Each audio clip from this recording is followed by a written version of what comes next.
Bonjour et bienvenue dans cette nouvelle vidéo consacrée à la musculation et en particulier à l'exécution des mouvements en fonction des objectifs recherchés. Le mouvement doit-il être statique ou dynamique? Lent ou rapide? Vaut-il mieux soulever beaucoup de poids ou pas du tout? Bref, autant de questions auxquelles nous allons tenter de répondre maintenant. Statique ou dynamique? L'exécution d'un mouvement de façon statique favorise la tonification des muscles. L'exécution d'un mouvement dynamique est lui beaucoup plus polyvalent.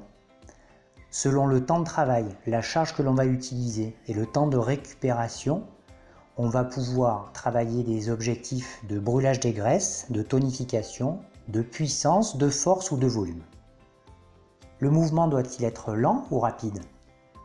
Si mon objectif est de travailler la tonification ou le brûlage des graisses, il va falloir maintenir un rythme cardiaque suffisamment élevé sur un laps de temps conséquent, un peu comme quand on fait un footing. Il faudra donc un nombre de répétitions important et un temps de récupération faible pour ne pas trop faire redescendre la fréquence cardiaque. Par conséquent, la charge utilisée devra être de légère à moyenne. Le mouvement, quant à lui, devra être rapide-rapide, rapide en phase concentrique et rapide en phase excentrique. Si je souhaite travailler la puissance, je cherche à recruter un maximum de fibres musculaires de façon rapide et explosive. La charge utilisée devra donc être assez lourde pour que l'ensemble de ces fibres musculaires soient impliquées dans le mouvement.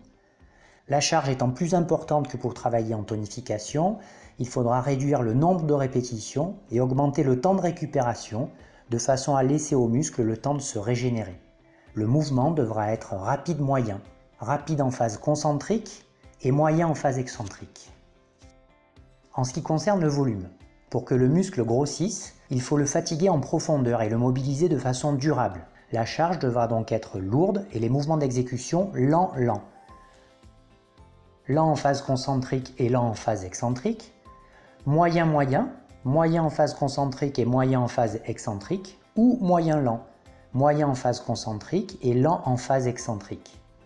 Du fait de la charge importante de la fatigue du muscle, le nombre de répétitions devra être peu important, contrairement au temps de récupération qui devra être conséquent.